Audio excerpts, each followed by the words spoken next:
Assalomu alaykum barchangizga. Mana bugungi ertalabdan punktsiya amaliyotiga olgan bemorimiz, demak kista bilan murojaat qilganlar.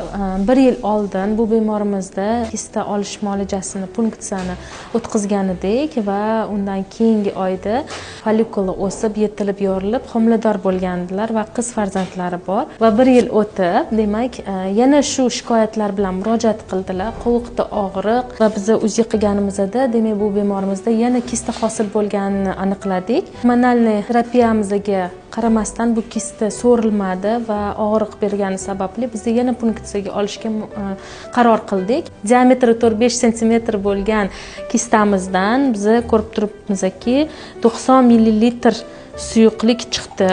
Bu suyuqlik demak rangsiz, prozrachniy chiqdi, hidsiz.